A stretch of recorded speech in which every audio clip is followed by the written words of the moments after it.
Вітаю, мене звати Любомир Ференц, і ми розпочинаємо інформаційний вечір на телеканалі АТР. Сьогодні Печерський суд міста Києва обирає запобіжний захід для екс-президента Грузії Міхеїла Саакашвілі.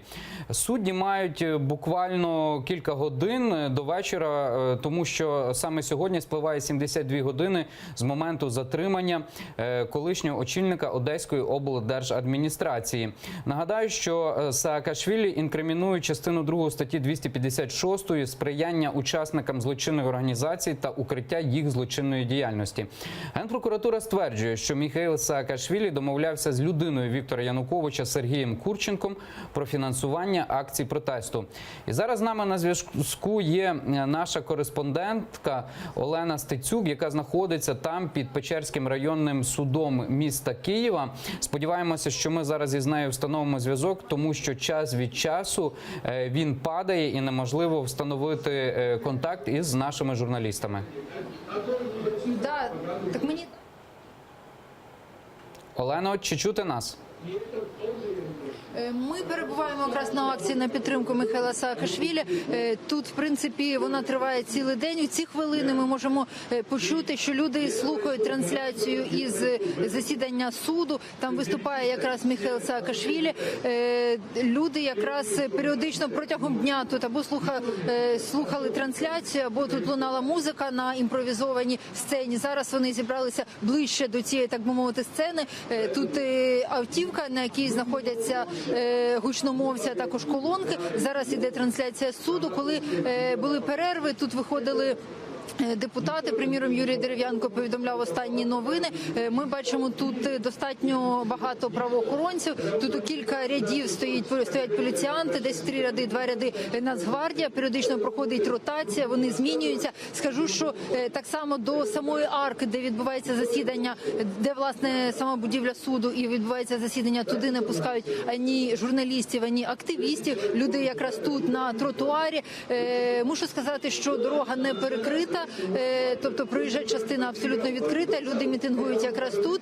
Мушу додати також, що рух нових сил зібрав сьогодні, закликав людей збиратися тут у 6 годині і протриматися до 10-ї, власне, підтримати Міхеїла Саакашвілі.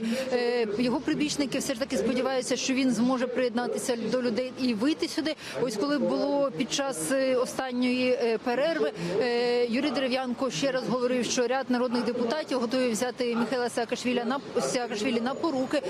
Натомість ще була інформація, що якраз прокурори просять для нього цілодобовий домашній арешт. Також є інформація про те, що одна з причин, мовляв, через те, що хочуть взяти під домашній арешт, це те, що йому, мовляв, за даними СБУ, ФСБ готує якісь там провокації, якраз для забезпечення безпеки, йому і хочуть дати цілодобовий арешт. Люди це зустріли вигуками «ганьба» і Міхеїлу волю.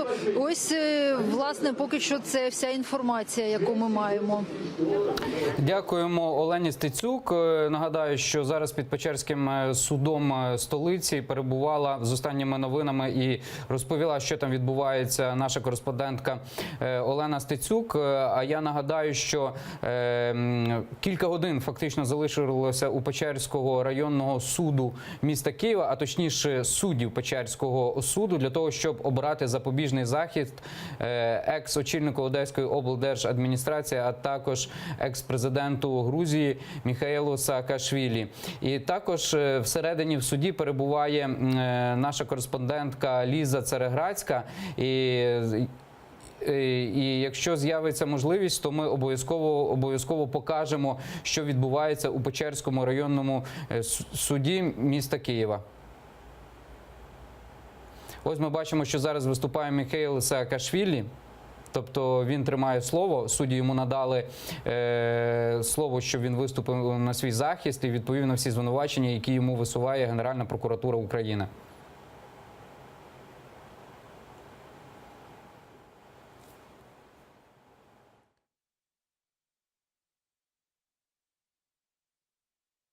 Проблеми зі звуком суда. Нагадаю, що ми протягом усього дня старалися робити включення, але час від часу зв'язок падав. Як тільки налагодиться зв'язок, ми повернемося до суду. Безпосередньо зможемо побачити, що зараз відбувається у Печерському суді, який обирає запобіжний захід для Міхеїла Саакашвілі. Нагадаю, що у суддів є час лише до вечора, бо саме тоді спливає 72 години з моменту затримання. Давід Сакварелідзе, один з найближчих соратників екс-президента Грузії, він закликав людей вийти о 18-й годині під Печерський суд міста Києва і зустріти Міхеїла Саакашвілі. Наскільки зрозуміло, що він сподівався, що до того часу суд зможе обрати запобіжний захід.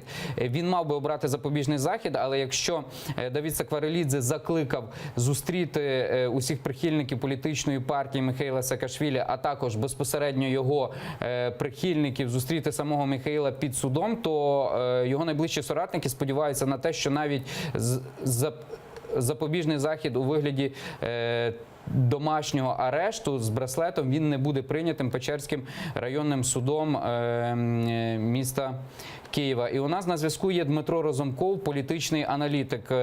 Доброго вечора, Дмитре. Дмитре, чи чути нас? Да, слышно. Дмитре, от скоріш за все, ви слідкували за процесом, так, який є в Печерському, який проходить зараз, відбувається в Печерському суді міста Києва. Як ви можете прокоментувати ці всі речі, які зараз відбуваються на загал в Україні? Це справді політичне переслідування з боку влади, так, Петра Порошенка чи уряду, чи все ж таки це є спроба повзучого перевороту, як дехто пише із політичних оглядачів та аналітиків?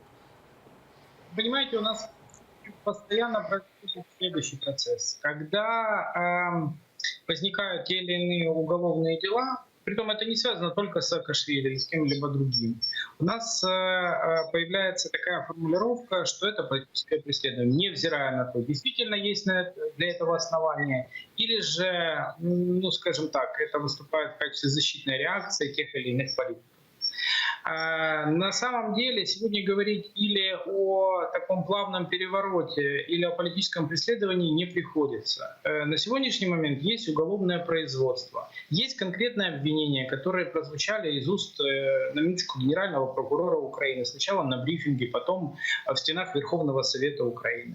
Если он солгал и понимал, что он это делает, то он за это должен будет нести ответственность. Если же те факты, которые он привел, они не будут соответствовать действительности, он как минимум будет нести политическую ответственность. Притом эта политическая ответственность ляжет не только на него, но и на Службу безопасности Украины, и непосредственно на руководителей, которые осуществляли все эти оперативные действия. Но это в том числе ударит и по администрации президента, и по Петру Алексеевичу Порошенко. Если же нет и виновен Саакашвили, то не надо говорить о том, что это политическое преследование. Когда к нему пришли следователи, было понятно, уже тогда было понятно, что никто закрывать его, извините за сленг, в СИЗО не будет. Что это пригласят для дачи показаний, возможно, вручат подозрения, возможно, отправят в суд, где будет избрана мера пресечения. И максимум, о чем шла речь, это о домашнем аресте. В принципе, сегодня об этом идет речь. Как варианты может быть вопрос об личном поручительстве, но это маловероятно, или же это будет поручительство народных депутатов. На мой взгляд, это одна из наиболее вероятных возможностей развития событий. Но нужно по максимуму вывести из этого процесса политику. Если виновен, будь добр, отвечай. Если нет, то суд расставит все на свои места. Бегать от правоохранителей — это не вариант, и это недостойно, в принципе, президента, коим является Саакашвили. Он является президентом Грузии. Президента не бывает. Тобто, на вашу думку, сьогодні Саакашвілі буде обрана міра запобіжного заходу у вигляді тримання під вартою, скоріш за все, тобто домашній арешт. Не під вартою, а домашній арешт. Или содержание под домашним арестом или же под поручительство народных депутатов. Я думаю, что второй вариант, он даже более вероятен, нежели первый, потому что то количество народных избранников на квадратный метр в Печерском суде сегодня более чем достаточно. Я думаю, что суд на это может пойти. На вашу думку, чи правильно взагалі зробив Петро Порошенко, ну фактично це не Петро Порошенко, його у тому звинувачують, що він переслідує Міхеїла Саакашвілі, так? Генпрокуратура його затримала. Взагалі, чи правильні були дії, але все ж таки Генпрокуратура – це вертикаль президента, так? І чи правильно президент поступив, що затримав його? Но Генеральная прокуратура – это все-таки не вертикаль президента, это отдельный орган, и все-таки хотелось бы верить. Петра Порошенка, ну, блок Петра Порошенка, ну погодьтеся. Я розумію, що Генпрокуратура це є незалежний орган, або мав би ним бути, але в Україні так склалося, що, скоріш за все, він не є незалежним. Вы знаете, я думаю, что Петр Алексеевич допустил ряд ошибок. Первое – это когда предоставлял гражданство, когда все прекрасно понимали, что в определенной степени это нарушение действующего законодательства. Потом, когда почему-то совету, я не знаю, кто ему это посоветовал, лишал гражданства Саакашвили.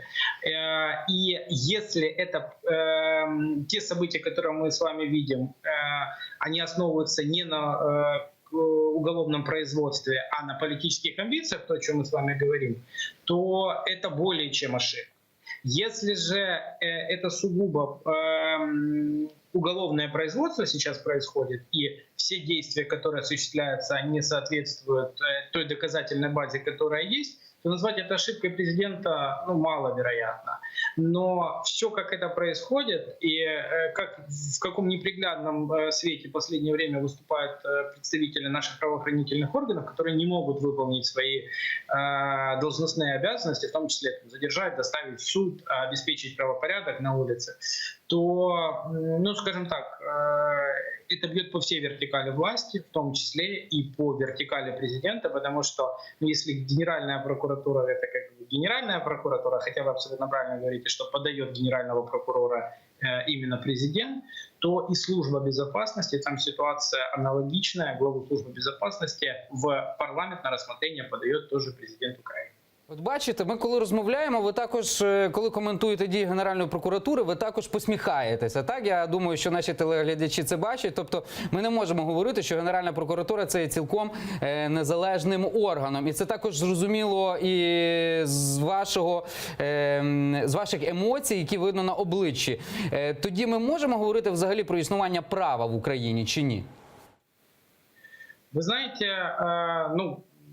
наверное, говорить о том, что правовая вертикаль работает в полном объеме на 100%, к сожалению, не приходится. Но я думаю, что в целом о сохранении права в Украине мы говорить можем. Это не настолько, насколько бы нам с вами хотелось. Да, действительно, в определенные моменты это вызывает определенный сарказм. И ничего хорошего в этом нет, и мы с вами это тоже понимаем. Но внутренняя система наших правоохранительных органов, она существует в тех же реалиях, в которых и мы с вами, журналисты, эксперты, просто общественность. И говорить, что сегодня как Генеральная прокуратура, так и силовые ведомства, так и суд, они находятся в каком-то вакууме, и на них не может происходить никакого давления, с одной стороны, как с вертикали власти, да, то, о чем мы говорим, в том числе и с администрацией президента, так и со стороны улицы, это тоже неправда, потому что это тоже живые люди, которые понимают, что происходит, и далеко не всегда не разделяют ту позицию, которую они должны выполнять, и которую они должны отстаивать. Но давление происходит с двух сторон. И самое плохое, что мы с вами это сегодня видим. И ничего за 3 года в этом плане у нас не поменялось.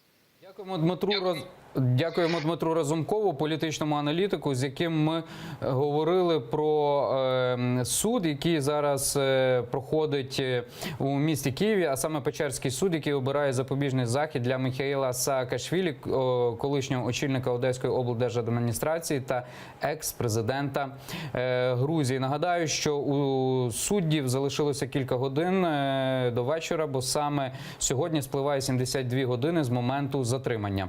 Ну і зараз ми подивимося, що ж відбувалося у Печерському суді міста Києва сьогодні. А саме будемо дивитися виступ Міхеїла Саакашвілі і про що він говорив на свій захист, і що він відповідав на звинувачення, які висуває йому Генеральна прокуратура України.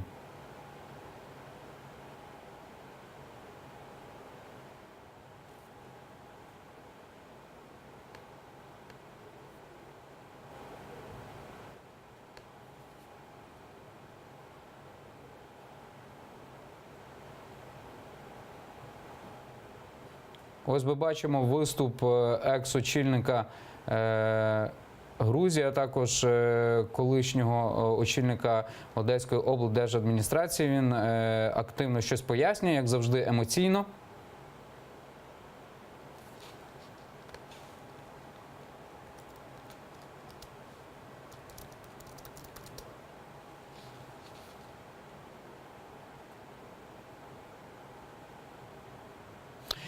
Давайте послухаємо, що 8 числа сказав президент України Петро Порошенко у Вільнюсі. Він там їздив на економічний форум і він висловив свою позицію щодо затримання Саакашвілі. Якщо хтось, хто звинувачується, втікає з-під варти, або порушує закон, або незаконно перетинає кордон, за це має бути відповідальність. Але вона ніяк не має бути пов'язана з будь-якою політичною діяльністю тої чи іншої особи. Закон порушувати не можна. Хоч в Україні, хоч в Литві. Якщо хтось незаконно перетинає кордон, це неправильно. Має бути відповідальність. Якщо хтось, і я сам був шокований цією інформацією, якщо хтось фінансується країною-агресором, або її спецслужбами, або її олігархами, для того, щоб підривати соціальний спокій і стабільність в державі, за це також є кримінальна відповідальність. Для того, щоб це було абсолютно відкрито і мало абсолютну довіру, я не виключаю, хоча слідство є незалежним, що слідство може звернутися щодо додаткової експертизи, в тому числі і до міжнародних організацій. Це підвищить довіру до цих документів. Це був синхрон президента України, це був коментар президента України Петра Порошенка, який сказав, що якщо людина скоїла злочин, вона має відповідати. Давайте послухаємо, що думає про цю всю ситуацію колишній очільник Одеської облдержадміністрації Міхеїл Саакашвілі. Одна ужасная статья за другой. Это вредит национальному престижу Украины. От этого всего цирка Путин выигрывает, просто он смеется, он просто хохочет. Реально. Посмотрите, если они докажут, что я агент ФСБ, у Путина же тоже есть украинский агент. Который следующий шаг? Меня надо поменять. Если я агент ФСБ, которого осудил украинский суд, то меня срочно надо поменять с Россией, с украинскими разведчиками. А потом, наверное, Путин передаст мне южно-осетинской разведке. Ну это же, представляете, какой абсурд? Они хотят доказать, что я агент ФСБ. Это означает, что агентов пока всех меняют. Как только докажут, что я агент, прямой ход в Москву на спецрейс. А за меня Путин отдаст всех пленных, всех разведчиков, всех отдаст. Ось так бачить ситуацію колишній президент Грузії Міхеїл Саакашвілі, який сказав, що якщо він є агентом ФСБ, то його потрібно обміняти на котрогось з українських агентів теоретично, які перебувають у руках російських спецслужб. Я нагадаю, що Печерський суд сьогодні обирає запобіжний захід для Міхеїла Саакашвілі, і у суддів є час лише до вечора, бо саме тоді спливає 72 години з моменту його затримання. І народний депутат України Мустафа Найєм, він сьогодні у себе на сторінці у Фейсбуці, він досить цікаво написав про кваліфікацію того, що інкримінують екс-очільнику Грузії Міхеїлу Саакашвілі. Зокрема, він сказав, що там є ціла плутанина зі статтями і з кримінальними провадженнями, які були внесені до єдиного реєстру досудових розслідувань. Зокрема, він пише, що рішення о відділенні отдельного производства по статті 256 части 1 Криминального кодекса Украины касалось каких-то компаний в Краматорске и ряда офшоров. В этом деле не фигурировал ни сам Михаил Саакашвили, ни кто-либо из его соратников. Решение о выделении отдельного производства по статье 256 уже части 2 Криминального кодекса Украины, в котором фигурировал Михаил, было принято только накануне обысков 4 декабря в 12 часов. Таким образом, краматорские компании касаются Михаила, и на основании чего было выделено отдельное производство, неизвестно. Но на этом бардак в ЕРДР не прекратился. На данный момент Михаил проходит совсем по другому производству, которое появилось в реестре по статье 256 части 1 Уголовно-криминального кодекса сразу после обыска в доме Михаила днем 5 декабря. Что важно, дело было зарегистрировано в 11:10 за час до брифинга Юрия Луценко, пока сам Михаил находился в автобусе с сотрудниками СБУ. По закону подозрение может быть предъявлено лицу только на следующий день после регистрации производства. Возникает логичный вопрос, на основании какого именно дела и в соответствии с какими нормами 5 декабря Юрій Луценко не тільки заявив о подозренні Михаїлу, но і об'явив його в розыск. І зараз ми подивимося, що ж сьогодні в суді говорив. Буквально кілька десятків хвилин тому Михаїл Саакашвілі на свій захист у Печерському суді міста Києва. Сегодня проводят. И это все прекрасно знают и в СБУ, и в других местах. Сегодня проводят. У меня есть вся информация, что делает СБУ на оккупированных территориях. Это грузины делают. И пока они все живы.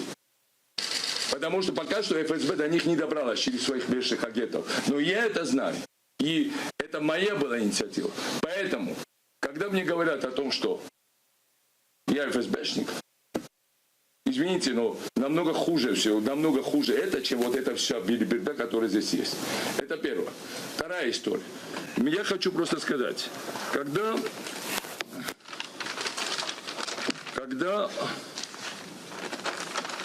и, кстати, если я ФСБшник, надо это доказать в суде. И тогда, если я ФСБшник, надо меня поменять на украинских разведчиков, которые есть в России.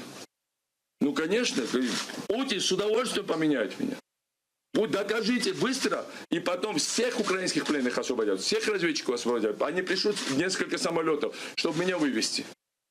Я вас уверяю, Путин двумя руками будет менять ФСБшника Саакашвили на всех задержанных украинцев. Настолько это важный плюс.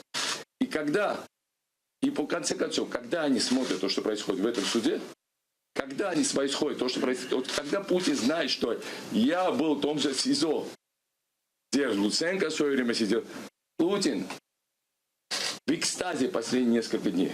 Неужели мы не понимаем, чьи заказы они выполняют? Саакашвили в тюрьме в Киеве – это лучшая мечта Владимира Путина. Это лучшая мечта ФСБ. ФСБ не могло, если бы они делали супероперацию, в том числе против нас.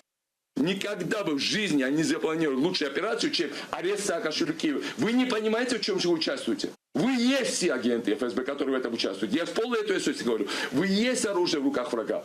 Только что против меня, против Украины была осуществлена одна из самых блестящих операций ФСБ и Путина по задержанию злейшего врага Путина на постсоветском пространстве. Я человек, который в 2013 году выступил в ООН и первый сказал правду про путинскую Россию. Первый сказал правду. Я человек, который несколько лет подряд, слушая Конгресса США, лоббировал выдачу летального оружия Украине. Я уверен, что мы его получим.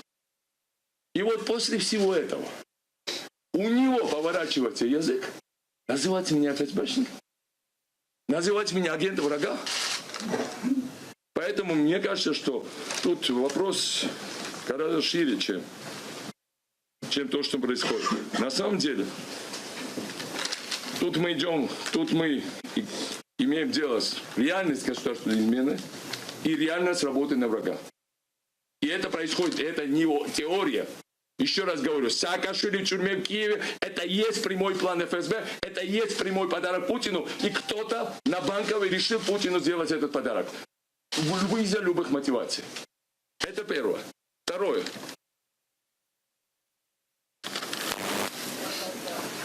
Это не просто то, что говорят, что Путин радуется. Вот, Financial Times, Economist, New York Times, Washington Post. Все поливают украинскую власть.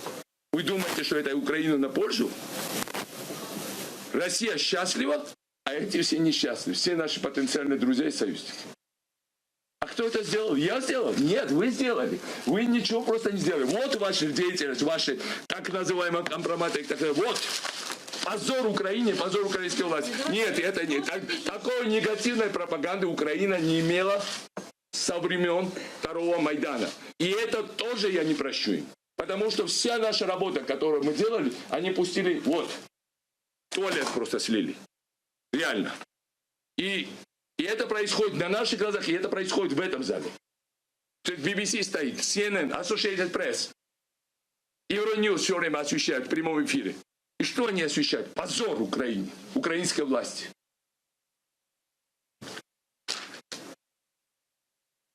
Поэтому и люди не будут освещать. Ну погоди, Заяц, Волк, Краматорское дело. Это никто это в мире не ховает. Это вы можете свои компроматы показывать друг другу. Никто в мире их не цитировал. Никто. Потому что они прекрасно знают, что стоит КГБшная и ФСБшная система. Они прекрасно знают, как делать эти фейки. Это вы можете друг другу рассказывать и друг друга хвалить. Это другая история. История в том, что реально...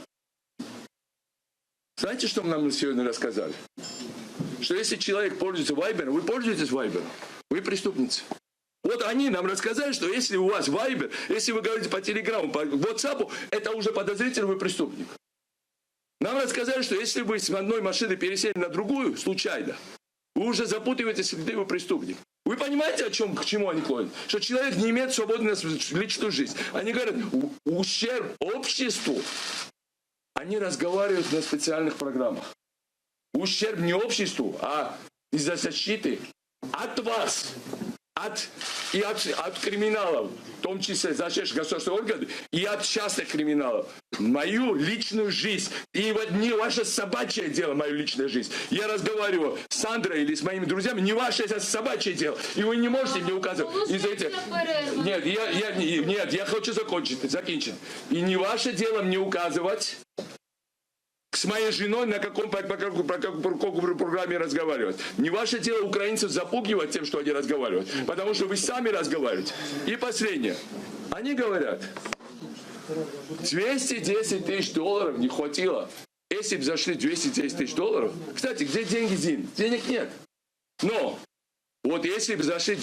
Я цитирую Луценко творчество. Если было 210 тысяч долларов, в Украине бы случился государственный переворот. Люди, вы слышали? Мы соберем. Вам нужно 210 тысяч долларов, чтобы сменить власть в Украине.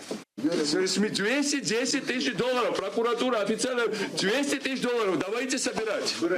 Давайте собирать. И будем мирно менять эту власть. Оказывается, всего 200 тысяч долларов стоит их достоинство, их власть.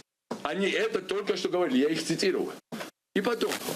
Оказывается, я должен сидеть заперти на смех всего миру. Потому что вы слышали, что они несли? Что Курченко, он может позвонить, он может общаться с Курченко и с этим вторым, я не помню фамилию. Они оба, насколько я понимаю, Россия. Извините, что из дома не могу им позвонить.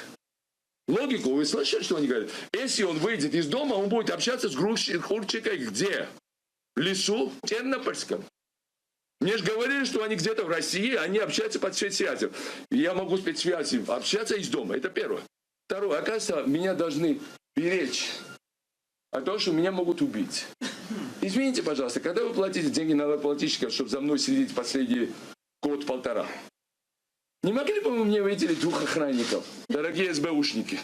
чтобы меня не убили. За мной ходят постоянно 3 машины слежки. Каждый сидит по 2 человека, 6 человек. Дайте 2 охранника. Я не боюсь. Но если вы так заботитесь про мою жизнь, 2 охранника от государства меня не убьют. Ось ми тільки що послухали виступ Міхаїла Саакашвілі у Печерському суді міста Києва. І зараз ми послухаємо виступ судді Печерського суду міста Києва, яка зараз якраз тримає слово. Підписом Генеральний прокурор Луценко, власне, це кримінальне провадження, яке відноситься і, зокрема, безпосередньо стосується президента Михайла Саакашвілі, визначив підслідність за Службою безпеки України, що неприпустимо. Дякую.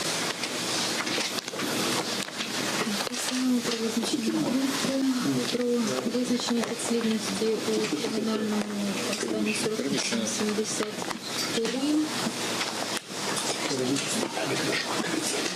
Про визначення групи 6 грудня у кримінальному провадженні 48-70. Ще одна постанова у кримінальному провадженні 48-74 визначення групи 5 грудня. Про визначення підслідності 5 грудня у кримінальному провадженні 48-74.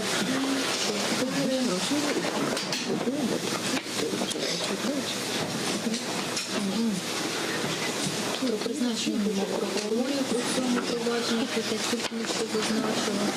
Постанова про виділення матеріалів окремим провадження 1533. Ваша честь щодо виділення.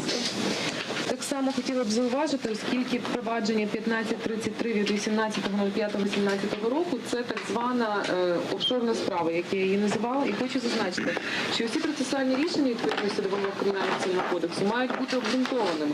Тут, як ми бачимо, прокурор Домбровський вказує просто, на теперішній час виникла необхідність у видаленні матеріалів досудового розслідування за підозрою Донгадзе і Саакашвілі. Причому, що підозру Саакашвілі взагалі надсилають наступним днем, тобто незрозуміло, в якому взагалі провадженні він підозрюваний. Кримінальних правопорушень в окреме провадження.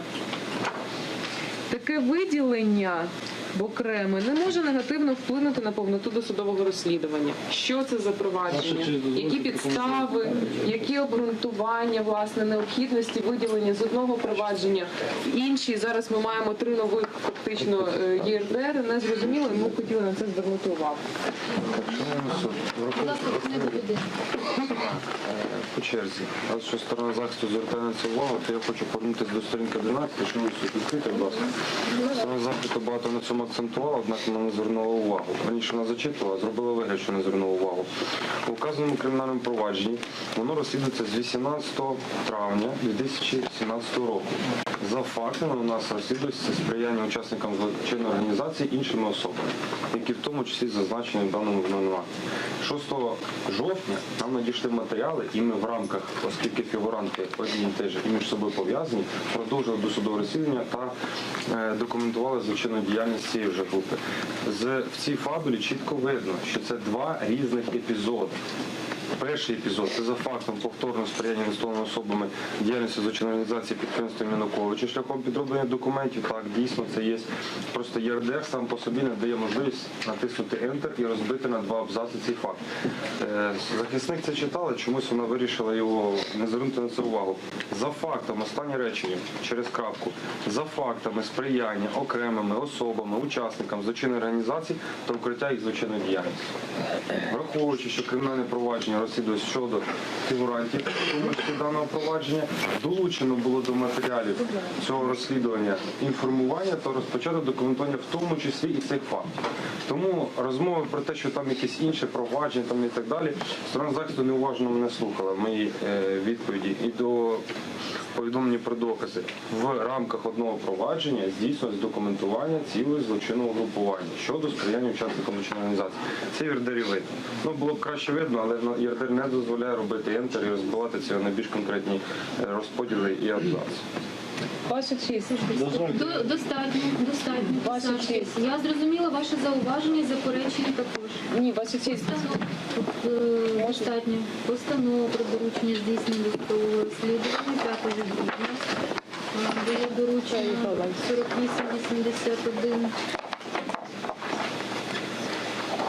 Визначення групи прокурорів у кримінальному провадженні 4881. Постанова про визначення групи прокурорів у цьому кримінальному провадженні цього ж числа. Постанова про об'єднання 5 грудня кримінальних проваджень 4873 та 4874 одне. З визначенням підслідності за слідчим управлінням УСБ у місті Києві та Київській області. Документ, копія, який посвідчує особу підозрюваної. Лист, на який зверталася увага сторони захисту, це лист УСБ України місті Київ та Київської області 6 жовтня 2017 року. Саме також, дозвольте, будь ласка, репліку. Це якраз третій абзац знизу, де вказано, що 17.10 пан президент Михайло Саакашвілі разом з прихильниками. Через Київ, Третій знизу. Так. Що 17.10 пан президент Михайло Саакашвілі разом з іншими запланував всеукраїнські акції протесту з метою досягнення вищезазначених цілей. Це не те, що сторона захисту звертала увагу, що є меморандум, що було близько 8 політичних партій, багато громадських організацій, народних. Ваша честь. Чекайте, будь ласка, буде можливість. Ваша честь, щоб Чекайте, будь ласка, рапорт.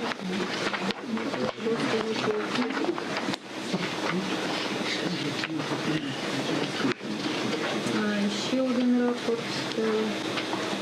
Також 6 жовтня. Лист 12 жовтня.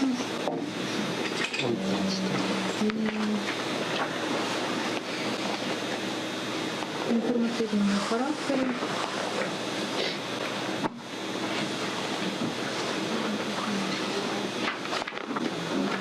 Протокол допиту свідка 11 жовтня 2017 року до кримінального провадження 1533 було допитано таку особу, як Зобік Сергій Леонідович. З приводу даних показань зверталась увагу. останній абзац. Саме з приводу зайвих. Так, шановний суд, я хочу звернути увагу, тому що захисник нахабно відверто ввів всіх учасників процесу і суд в оману, говорячи про те, що свідок або були записані показання, як воно висловилось, сфабриковані, заднім числом він наперед щось фантазував. Ваша честь, я прошу звернути увагу на останній абзац, де чітко зазначено про те, що під час розмови днем йому повідомили, що в ніч з 11 на 12, а допит проводиться о 17 годині 11 жовтня, що вночі йому зателефонує довірена особа від Курченка та передасть для Саакашвілі Дангадзе $115 тисяч США. І це відрізняє чорним по білому написано від того, що захисник розповідав. Ваша честь. Я процитую дане речення, щоб нікого підходить всі висновки. В ніч з 11 на 12, 17-го Дангадзе сказав мені отримати у Зайця для Саакашвілі грошові кошти у розмірі $115 тисяч США від Курченка на його злочинну діяльність. Наскільки мені відомо, обставини детально обговорює Дангадзе. Протокол допиту свідка Заєць 11 жовтня 2017 року. Також зверталась увага. Також останні фрази. Динник сказав, що в ніч з 11 на 12 мені зателефонувала довірена особа, яка передасть мені готівку у розмірі. Допит свідка 12 жовтня. Заяць Сергія Даниловича.